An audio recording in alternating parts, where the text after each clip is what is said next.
Hi everyone, मैं आपका दोस्त साहिल स्वागत करता हूं अपने चैनल पे। आज की वीडियो में अनबॉक्स करेंगे गूगल का गूगल पिक्सल 6 प्रो, जो हिंदी लैंग्वेज में सबसे पहली एक्सक्लूसिव अनबॉक्सिंग हमारे चैनल पे आ रही है। हमने मंगवाए हैं वैसे तीनों कलर्स, मगर व्हाइट सबसे पहले डिलीवर हुआ तो हम व्हाइट वाले की अनबॉक्सिंग करेंगे। काफी बड़ा फोन लॉन्च किया है, 6.71 इंच का ये फोन है और काफी कमाल की स्पेक्स है। तो देखेंगे इस वीडियो में इसकी अनबॉक्सिंग, फर्स्ट इंप्रेशन दूंगा। देखते हैं और क्या खास है। काफी तारीफ सुना है ये आईफोन को टक्कर दे रहा है, आईफोन 13 प्रो मैक्स को। तो उसके साथ कैमरा कंपैरिजन जरूर करेंगे। बाकी आज तो फर्स्ट इंप्रेशन वाली वीडियो है, बहुत कुछ मैं आपको बताऊंगा नहीं क्योंकि आज ही मुझे डिलीवर हुआ था। तो मैं को कुछ दिन दीजिए, मैं टेस्ट करूंगा और देखेंगे कितना शानदार फोन है। कॉस्ट की बात कीजिए तो ये अमेरिका में, मैंने यूएसए से मंगवाया है। इसकी कॉस्ट है $900 प्लस $65 आपको टैक्स पड़ता है, मतलब 72 to 75,000 कॉस्ट पड़ जाती है इसकी ऑलमोस्ट। मगर ये आते आते यहाँ पर बहुत महंगा पड़ा, मतलब 92 लाख मुझे कॉस्ट पड़ा है ये इंडिया तक, आप कह सकते हो। तो काफ़ी एक्सपेंसिव फ़ोन है। तो इसी प्राइस में हमें आईफोन 13 प्रो मैक्स की भी ऑप्शन मिल जाती है। दुबई की बात कर रहा हूँ, इंडिया में तो 1,30,000 का है। तो जो भी है एनी हाउ, शुरू करते हैं इसकी अनबॉक्सिंग। देखते हैं इस बार गूगल ने क्या कमाल किया। बढ़िया है, सो है, जो भी है फर्स्ट इंप्रेशन में आज की वीडियो में आपको बता देता हूँ। तो ये रहा हमारा बॉक्स गूगल पिक्सल 6 प्रो। साथ में मैंने मंगवाया है चार्जर जिसकी कॉस्ट हुआ है $25। 5000 mAh की बैटरी है, 30 वॉट का चार्जर ये फ़ोन सपोर्ट करता है। तो मैंने कहा ऑफिशियली चार्जर ही लेते हैं अगर इतने पैसे खर्च रहे हैं। तो यहाँ पर गूगल दिखेगा, स्लिक सा बॉक्स है, गूगल का लोगो, पिक्सल 6 प्रो। ये 128 GB वाला बेस वेरिएंट मैंने लिया है। और हम इसकी सील खोल देते हैं, काफ़ी अच्छी है। जैसे एप्पल में वो स्लाइडर आजकल नया सील आ गया, वही सील टेप लगाई हुई है। तो ये खुल गया सैमसंग। तो ये रहा हमारा फ़ोन, वाइट कलर, काफ़ी ज़्यादा ग्लॉसी और प्रीमियम लुक के साथ है। काफ़ी बड़ा फ़ोन है और जो स्ट्रैप दी है, कैमरे की लेआउट मुझे रियली काफ़ी पसंद आया। इसका लुक्स रियली इंप्रेसिव और काफ़ी ज़्यादा बड़ा है। आप देख सकते हो आईफोन 13 प्रो मैक्स मुझे काफ़ी बड़ा लगता था फ़ोन, ये उससे भी बड़ा है और उससे भी ज़्यादा चौड़ा है।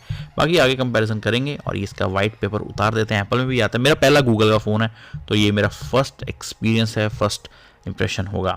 बॉक्स के अंदर मिलेगी आपको type C to type C charging cable. चलो चार्जर लिया है तो मैं आपको इसका चार्जिंग टेस्ट भी करूंगा, सोच रहा हूँ आईफोन के साथ कंपैरिजन भी कर लूँ। तो यहाँ पर एक कन्वर्टर मिलता है type C to micro USB A, तो मुझे काफ़ी बढ़िया लगा, पहली बार कोई फ़ोन में देख रहा हूँ ये कन्वर्टर। और लास्ट में मिलता है हमें कुछ मैनुअल जिसमें सिम इजेक्टर टूल भी इंक्लूडेड है और फ़ोन के बारे में बताया गया है। तो इसको हम रखते हैं साइड पे, फोकस करते हैं हमारे फ़ोन पे। तो फ़ोन काफ़ी बढ़िया लगा मुझे, थोड़ा थिक है, 8.9 mm थिकनेस है। नीचे आपको वॉल्यूम की, power on button, aluminium frame है एंटीना रे के साथ। पर मुझे समझ नहीं आया, वॉल्यूम की ऊपर देनी चाहिए थी, पावर ऑन बटन नीचे होता तो ज़्यादा बढ़िया रहता। और टॉप की बात की जाए तो टॉप पे आपको नॉइस कैंसिलेशन विद माइक मिलता है। इस साइड पे आपको सिम ट्रे मिलेगी और एंटीना रेज है। और बॉटम में type C charging port, speaker और माइक। तो काफ़ी अच्छी डायमेंशंस हैं और लुक्स भी मुझे काफ़ी पसंद आई। थोड़ा हैवी लग रहा है फ़ोन और काफ़ी ज़्यादा बड़ा मैं कह सकता हूँ ये फ़ोन, मैंने काफ़ी बार कह दिया है। बाकी सिम ट्रे की बात करते हैं, 2 नैनो सिम का सपोर्ट मिलता है, माइक्रो SD कार्ड का सपोर्ट नहीं मिलता। तो मैक्सिमम स्टोरेज आप यूज़ कर सकते हो 512 GB। UFS 3.1 के साथ ये फ़ोन आता है। और वेट की बात कीजिए तो 210.7, मतलब 211 ग्राम का वेट है। ठीक है, ज़्यादा हैवी लग रहा था मगर है नहीं। स्क्रीन की बात करते हैं, 6.71 इंच का ये फ़ोन है, LTPO एमोलेड पैनल के साथ आता है, 120 हर्ट्ज का रिफ्रेश रेट, HDR10 का सपोर्ट, 1440 बाय 3120 का पिक्सल मिलता है, कॉर्निंग गोरिल्ला विक्टस की प्रोटेक्शन है। आपको इसमें इन डिस्प्ले फिंगरप्रिंट सेंसर भी मिलेगा जो मुझे काफ़ी बढ़िया लगा। सिंगल पंच होल के साथ आता है। तो भाई स्क्रीन तो रियली काफ़ी कमाल की, हल्की सी कर्व स्क्रीन है जो देखने में काफ़ी बढ़िया लग रही है। तो ब्लॉटवेयर बिल्कुल भी नहीं है, कोई ऐप नहीं मिलेगा फालतू का, गूगल का सबसे ही बढ़िया चीज़ लगती है मुझे ये। तो फ़ोन के बारे में बात की जाए तो इस फ़ोन में आपको मिलेगा गूगल का टेंसर वाला चिपसेट और एंड्रॉयड वर्जन 12 जो मुझे काफ़ी बढ़िया लगा। गूगल कहता है कि हम 5 साल तक इसमें अपडेट देंगे, तो आप काफ़ी लॉन्ग टाइम के लिए फ़ोन यूज़ कर सकते हो ईजिली।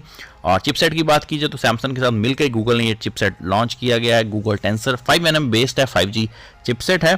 और आप देख सकते हैं डिस्प्ले कितनी बढ़िया लग रही है, पंच होल काफ़ी छोटा है, ब्रिजल्स तो है ही नहीं, चिन भी काफ़ी कम है। और कर्व स्क्रीन थोड़ी ज़्यादा होती है तो काफ़ी बढ़िया लगती है, मगर काफ़ी बढ़िया लग रही है जिनको बड़े फ़ोन पसंद है। अगर हम आईफोन 13 प्रो मैक्स की डिस्प्ले देखें तो इसमें आपको मिलता है बड़ा सा नॉच जो बहुत ही पुराना हो चुका है, मगर मुझे इसकी गूगल की पिक्सल की स्क्रीन और ब्रिजल्स बहुत ही पसंद है, काफ़ी बढ़िया लग रहे हैं। अब बात करते हैं इसमें थोड़े ऐप्स डाउनलोड मैंने किए हैं, वो देखते हैं। बेंचमार्क से शुरू करते हैं, एंटुटू से शुरू करूंगा, देखूंगा कैसा है ये चिपसेट। गूगल ने सैमसंग साथ मिलकर बनाया है, काफ़ी लोगों को पसंद है, काफ़ी लोगों को नहीं, क्योंकि एक्जीनोस का आपको हाल पता ही है इंडिया में क्या होता है इनके फ्लैगशिप फ़ोन्स में। तो डिस्प्ले काफ़ी बढ़िया लग रही है। 12 GB रैम के साथ ये आता है LPDDR5 के साथ, जो मुझे काफ़ी बढ़िया लगा। और माली G78 सपोर्ट करता है चिपसेट। तो स्कोर की बात की जाए तो स्कोर आया है 6,85,000 के पास। स्नैपड्रैगन 888 प्लस का 7,82,000 आता है, और A15 बायोनिक चिपसेट का भी 7 लाख से ऊपर आता है, थोड़ा स्कोर कम लगा। बाकी देखते हैं परफॉर्मेंस कैसी होगी। Geekbench 5 की बात की जाए, CPU बेंचमार्क ट्राई किया है तो single punch hole, single core 1006 और मल्टी कोर 2688, और थोड़ा सा फ़ोन गर्म मुझे लग रहा है कि मतलब गर्म होना शुरू हो गया है। वाइड लाइन की बात की जाए तो इसमें आपको L1 का सपोर्ट मिलेगा, जो मेरे हिसाब से काफ़ी अच्छा है। और लास्ट में हम ट्राई करते हैं CPU थ्रॉटलिंग टेस्ट। मैं देखना चाहता हूँ ये न्यू चिपसेट है, थ्रॉटल करता है या नहीं, तो सब कुछ क्लियर कर लेते हैं। तो यहाँ से शुरू करेंगे, 15 मिनट का टेस्ट होगा और देखते हैं ये चिपसेट की कैसी परफॉर्मेंस होती है। पहला फ़ोन बना है चिपसेट के साथ, तो मे भी थ्रॉटलिंग हो, मगर मैं कुछ कह नहीं सकता। देखते हैं, टेस्ट करते हैं 15 मिनट्स, और क्या रिजल्ट आता है मुझे पता चलेगा। फ़ोन में मुझे हल्की बोटी मतलब हल्का बोटा फ़ोन गर्म हो रहा है, फील हुआ है, मतलब अभी कुछ ज़्यादा हैवी ऐप्स नहीं यूज़ किए, सिर्फ एंटुटू, Geekbench और DRM इन्फो में हमने वाइड लाइन देखा था। और इसके बाद देखते हैं क्या सीन है। तो फ़ोन मुझे फील होने लग गया है गर्म है। तो मैं एक बार टेम्परेचर चेक कर रहा था, क्योंकि मुझे फ़ोन गर्म लग रहा था, मगर टेम्परेचर ज़्यादा नहीं आया, 36 तक मैक्सिमम गया, तो ठीक है। और टेस्ट की बात कीजिए तो बहुत ज़्यादा थ्रॉटलिंग हुई, बहुत ही ज़्यादा, मतलब 58% CPU थ्रॉटल हुआ है, तो मेरे हिसाब से बहुत ही ज़्यादा। आप देख सकते हैं रेडनेस कितनी ज़्यादा है, जो मेरे हिसाब से एक सीरियस बात है।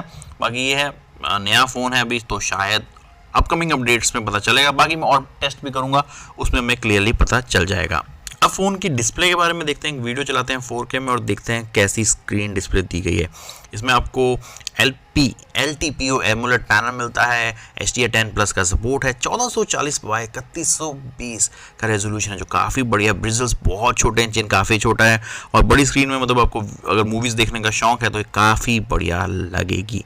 मुझे तो रियली काफ़ी पसंद आई इसकी डिस्प्ले, और गूगल की वैसे अच्छी ही मानी जाती है। पहला फ़ोन है तो मेरे लिए तो ये काफ़ी बढ़िया है। और प्लस इसमें आपको कॉर्निंग गोरिल्ला ग्लास विक्टस की प्रोटेक्शन मिलती है, जो काफ़ी ज़्यादा बढ़िया है। अब हम चलाते हैं हमारी PUBG, किस ग्राफिक्स पे हम खेल सकते हैं PUBG, और क्या क्या होगा इसमें PUBG में, वो भी आपको मैं दिखाऊंगा, गेम प्ले दिखा देता हूँ। तो PUBG का सबसे पहले हम खोलते हैं ग्राफिक्स। तो न्यू चिपसेट है, मुझे अभी एक आइडिया नहीं है, तो ग्राफिक्स में जाते हैं तो आपको स्मूथ प्लस एक्सट्रीम मिलता है, 90 FPS नहीं मिलता, और अल्ट्रा HD नहीं मिला। वो थोड़ा मुझे शॉकिंग लगा, क्योंकि फ्लैगशिप है तो मेरे को था अल्ट्रा HD विद अल्ट्रा के साथ ऑप्शन मिलनी चाहिए थी। तो होपफुली गूगल इसमें काम करेगा और फ्यूचर अपडेट के साथ हमें मिल जाए। तो एक मैंने डेथ मैच लगाया और यहाँ पर बहुत ही बड़ा लैग मिला मुझे, तो मे भी शायद इंटरनेट इशू भी हो सकता है, मगर लैग काफ़ी तगड़ा था। 120 हर्ट्ज़ का रिफ्रेश रेट है, तो गेम प्ले स्मूथ होना चाहिए, मगर थोड़ा बहुत लैग आ रहा है। बाकी स्मूथ चला, और फ़ोन भी हल्का हल्का गर्म हुआ, ज़्यादा गर्म नहीं हुआ। बाकी कंप्लीट PUBG टेस्ट बहुत जल्दी, इस पर तो बहुत जल्दी हमारे न्यू गेमिंग चैनल पे आ ही जाएगा।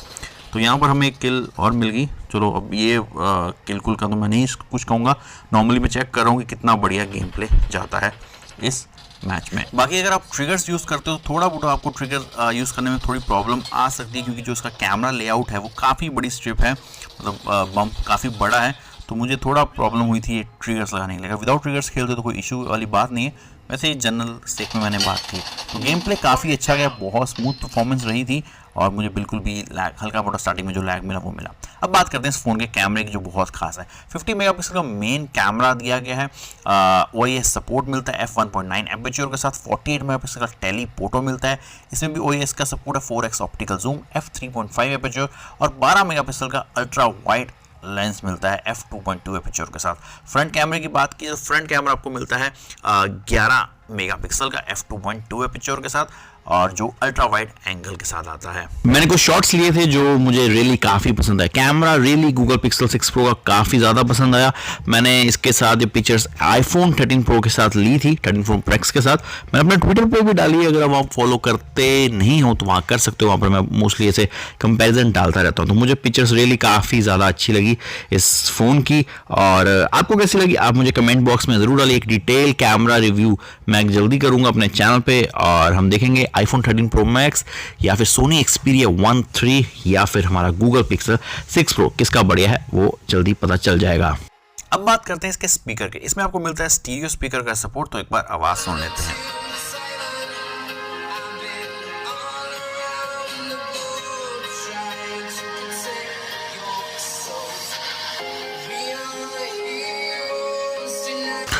तो स्पीकर की क्वालिटी रियली मुझे काफ़ी पसंद आई। ओवरऑल फर्स्ट इंप्रेशन की बात की जाए तो फ़ोन मुझे अभी तक तो ठीक ठीक लगा, बहुत ज़्यादा इंप्रेसिव नहीं लगा, बहुत ज़्यादा बेकार नहीं लगा। इंप्रेसिव किस चीज़ में लगा, इसकी डिस्प्ले मुझे काफ़ी अच्छी लगी, डिस्प्ले क्वालिटी काफ़ी अच्छी है, काफ़ी अच्छा काम किया गया है। कैमरा रियली मुझे काफ़ी इसका ऑसम लगा, और मैं कंपेयर करूँगा आईफोन 13 प्रो मैक्स के साथ, देखूँगा कितना कैमरा बढ़िया है, किसका कैमरा ज़्यादा बढ़िया है। अभी तक तो मुझे काफ़ी हद तक इसका कैमरा काफ़ी अच्छा लगा। स्पीकर अच्छा है, इसमें आपको वायरलेस चार्जिंग सपोर्ट करता है, रिवर्स चार्जिंग सपोर्ट करता है, 5000 mAh की बैटरी है। चार्जर थोड़ा स्लो है, मगर आजकल ऐसे फ्लैगशिप फोन्स में 30 वॉट का चार्जर दे रहे हैं, जो मेरे हिसाब से नॉट बैड। जो मुझे इस फोन में पसंद नहीं आया वो है हीटिंग इशू। अभी मुझे हल्का हल्का हीटिंग इशू मिलना शुरू हो चुका है, और मैंने अभी हैवी ऐप्स ज़्यादा यूज़ नहीं किए, तो वो मुझे एक मेजर कंसर्न लगा। बाकी ज़्यादा यूज़ करूँगा तो ही मैं आपको फाइनल प्रेडिक्ट दे सकता हूँ। तो आज की वीडियो में बस इतना ही। बढ़िया लगे तो एक लाइक ज़रूर करना, न्यू है चैनल पे तो सब्सक्राइब करना, कुछ कहना चाहते हो तो कमेंट में ज़रूर कीजिए। आप मुझे फॉलो कर सकते हो इंस्टाग्राम और ट्विटर पे भी। तो मिलते हैं अगली वीडियो में जल्दी। जय हिंद, वंदे मातरम।